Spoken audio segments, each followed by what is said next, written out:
Welcome back to the program. Our friend, the Consul General of Israel here in New York, the Ambassador Aharoni. How are you doing, Mr. Ambassador? Very good, Geraldo. So what about this, the al-Nusra Front, Sunni extremists taking over Quneitra on the Golan Heights border? How concerned is Israel about that? Well, we're always concerned when we're facing a deadly, brutal organization that nurtures the ideology of death and destruction and that is offering no future to the people of the region. But at the same time, we are determined to do whatever we can in order to protect our people. So at this point, we're just observing the situation and assessing the situation, and we will decide what to do. Does Israel have a position, formal or informal, favoring or disfavoring American bombing of Sunni extremists in Syria?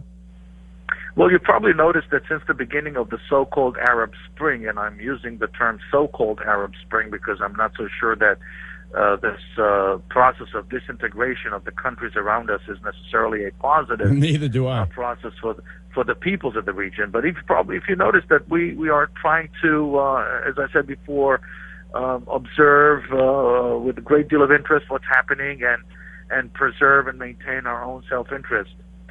But when it comes to what's happening in the region, we're concerned with the situation in Lebanon. We're concerned with the situation in Syria. Obviously in Gaza, we're monitoring the situation in the West Bank. What's happening in other Arab countries is also of concern. And of course, we never forget for a second the destructive role that Iran is playing in this whole process. Well, that's a mouthful. You got you've got a plethora of bad guys surrounding you there in Israel. Ambassador Aharoni is, I guess, the Consul General of Israel here in New York City. Did Israel win or lose the war in Gaza? Well, let's look at the facts.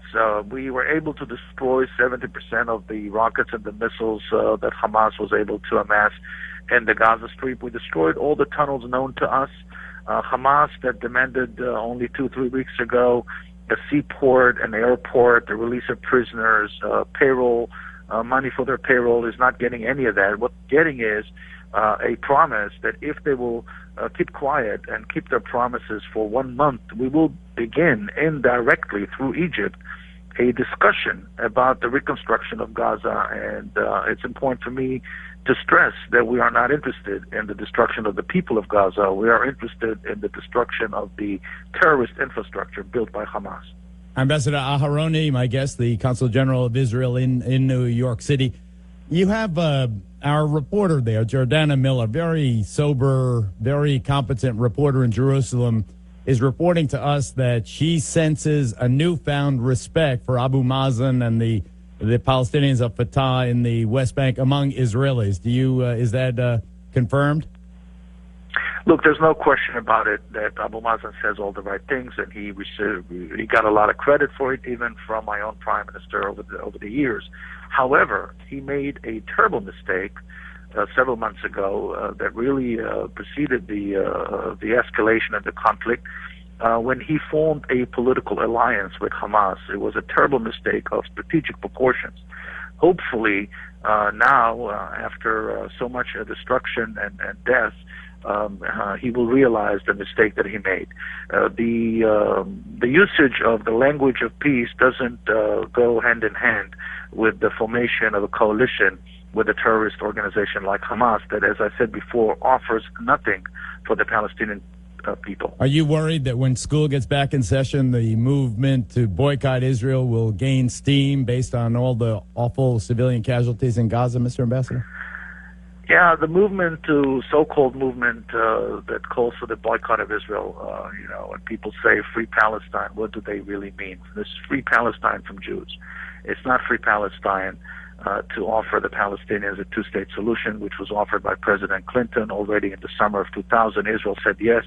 Palestinians said no. Ariel Sharon pulled out of Gaza unilaterally, fulfilling the Palestinian territorial fantasy. We were answered with a barrage of rockets. But what about this boycott movement? So the boycott movement is really not about limiting Israeli maneuverability. I don't think it will fly. I don't think it's gaining any traction. It's true that you hear some criticism. This is an illegitimate criticism of people that simply do not wish to see the state of Israel existing. Well, my goodness, I hope that all this suffering leads to something. I would love to see Bill Clinton there as kind of a peace envoy. I'm not sure that Israel would welcome that initiative right now.